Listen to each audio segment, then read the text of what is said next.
Once upon a time, a miller died and left his 3 sons the only inheritance he had: the mill, a donkey, and a cat.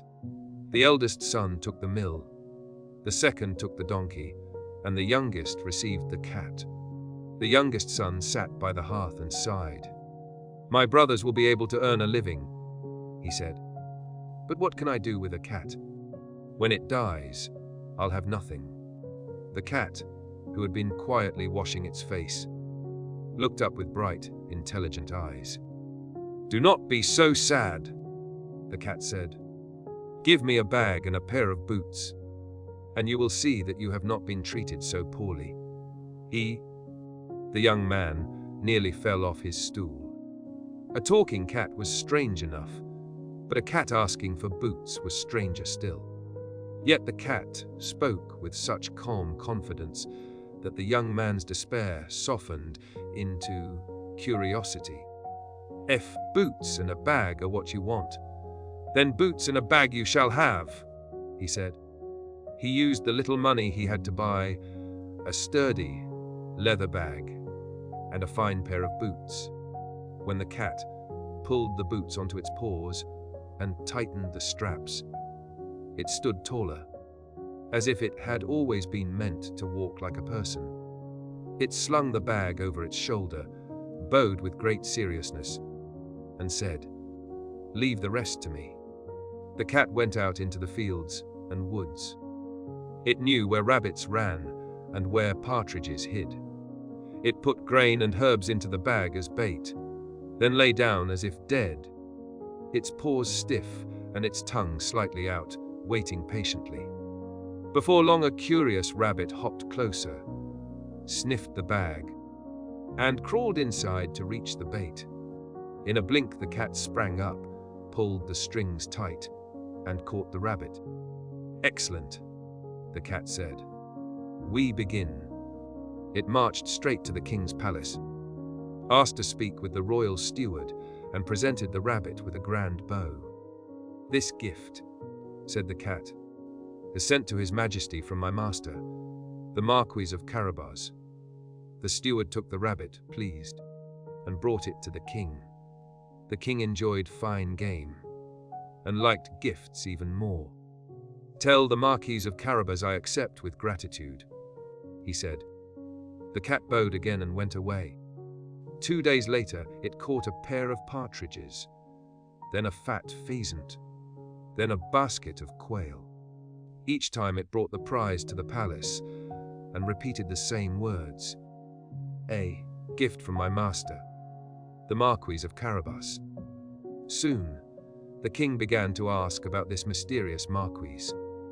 "He seems generous," the king said, "and he sends the best game." The cat returned each time to its master, who watched all of this with growing amazement. "Cat," the young man said one evening, "I don't understand. You walk like a gentleman, you speak like a courtier, and the king thinks I am some great marquis. But I am only a miller's son with an empty cupboard." The cat adjusted its boots and replied, "You are what I say you are, if you have the courage to play your part. When the time comes, do exactly as I tell you." And not long after, the cat learned something important.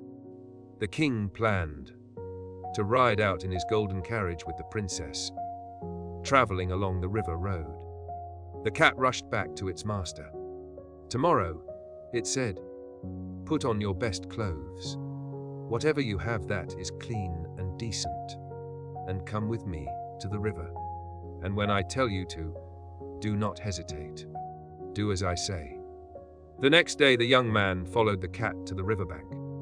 The water ran clear but swift.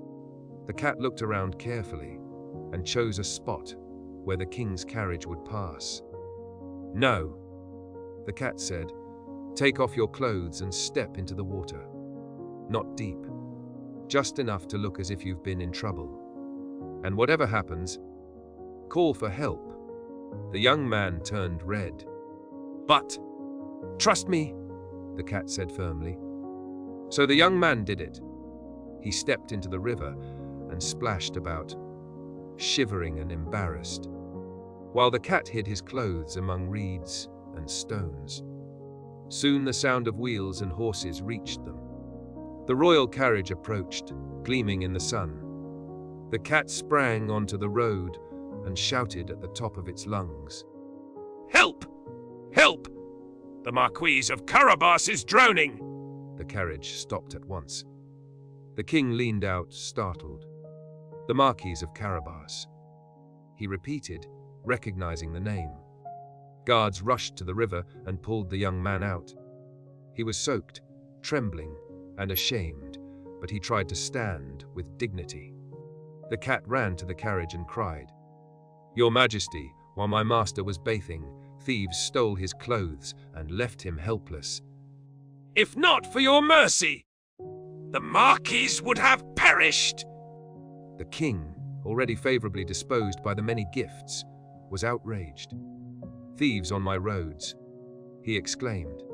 He ordered the guards to bring the finest cloak they could find and had dry clothing fetched from the royal stores.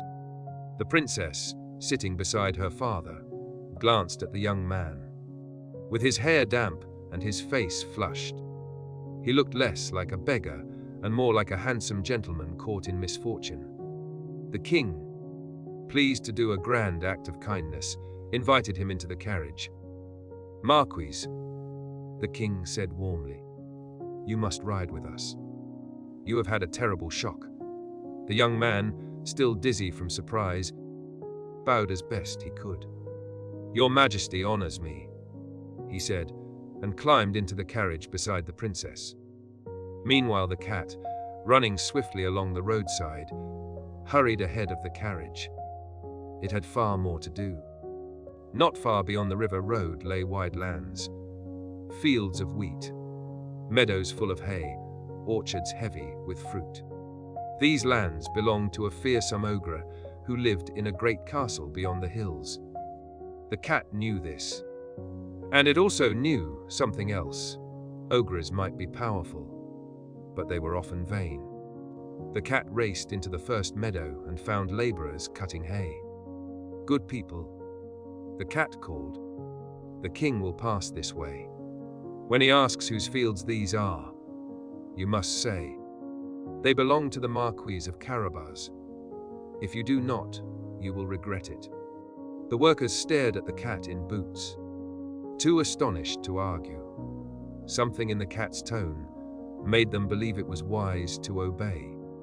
The cat ran onward to the wheat fields, then to the orchards, then to vineyards, repeating the same command. Everywhere it went, people nodded quickly and promised to say exactly what it wanted. Then the cat dashed to the ogre's castle.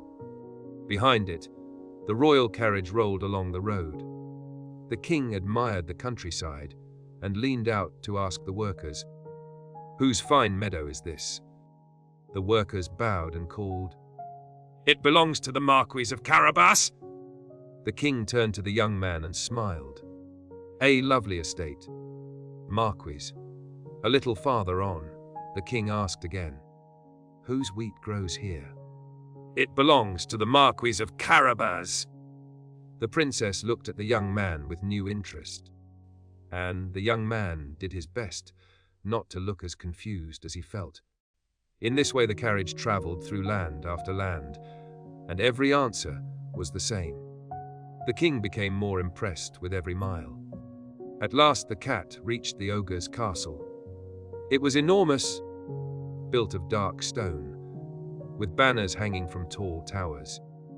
The cat marched to the door and demanded entry as if it owned the place. The ogre, hearing of a talking cat, was amused and allowed it inside. The ogre was huge, with a voice like thunder and hands that could crush a chair like paper. "So," he said, "you are the famous cat in boots. What do you want?" The cat bowed politely. "I have heard," it said, "that you are the most extraordinary creature in the world. So powerful, you can change your shape into anything you desire." The ogre puffed up with pride. Of course I can, he boomed. Anything. The cat lifted its paws in admiration. How astonishing, it said. It is easy enough to look strong, but to truly transform. Now that is something I can hardly believe. Could you, for example, become a lion? The ogre laughed and, with a terrible rumbling sound, transformed at once into a lion so immense and fierce that the room seemed to shrink around it. The cat leaped onto a high shelf, pretending to tremble. Magnificent, it said, voice shaking in a way that sounded like awe. Truly magnificent. Then it added, in a thoughtful tone, but I suppose there is one thing even you cannot do. The lion's eyes narrowed. What is that? The cat looked down innocently. To become something very small, it said. A lion is grand, but becoming a mouse? That seems impossible, even for a great ogre. The lion snarled, offended. In a flash it transformed again, this time into a tiny mouse that skittered across the floor, squeaking as if to prove the cat wrong. The cat's eyes gleamed. With one quick pounce, it caught the mouse and ate it. And so, the ogre vanished from the world, undone not by strength, but by vanity. The cat immediately ran through the castle, calling servants and guards. Listen carefully, it commanded. Your master is gone, but do not fear. A new master arrives, nobler and kinder than the last. Prepare the halls, light the fires, set the tables. The king himself is coming. The servants, who had long lived under the ogre's harsh rule, did not argue. They hurried to obey. Soon the king's carriage arrived at the castle gates. The cat stood at the entrance, boots polished, tail high, and bowed deeply. Welcome, your majesty, it said. Welcome to the castle of my master, the Marquis of Carabas. The king stared up at the towering walls. A castle too, he said, astonished. The young man, heart racing, stepped down from the carriage and tried to stand, as if he belonged there. The princess looked at the castle, then at him, and smiled. Inside, the halls were richly furnished. A feast was laid out, roasted meats, bread, fruit, and wine. Music played. The king was delighted, and the princess's laughter came more easily with each hour. As the evening deepened, the king leaned toward the young man and said, Marquis, you have land, wealth, and a fine castle. My daughter seems to enjoy your company. Would you care to become my son-in-law? The young man glanced at the princess.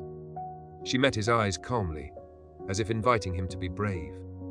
And for the first time he felt that perhaps he could be more than a frightened miller's son, if he chose to be. With gratitude, your majesty, he said. Nothing would honor me more. In time the wedding was celebrated across the kingdom. The former miller's son became a true lord, not merely by title, but by the responsibilities he accepted. He treated the castle's servants fairly, improved the farms, and kept his word whenever he gave it. And as for the cat in boots, now famous throughout the land, it asked for only one reward: a comfortable cushion by the fire and the freedom to walk proudly wherever it pleased. From that day on, the cat never again chased mice, except for sport, and it always wore its boots, because it had learned that a little cleverness, well dressed, can change a person's fate. And so they lived happily ever after,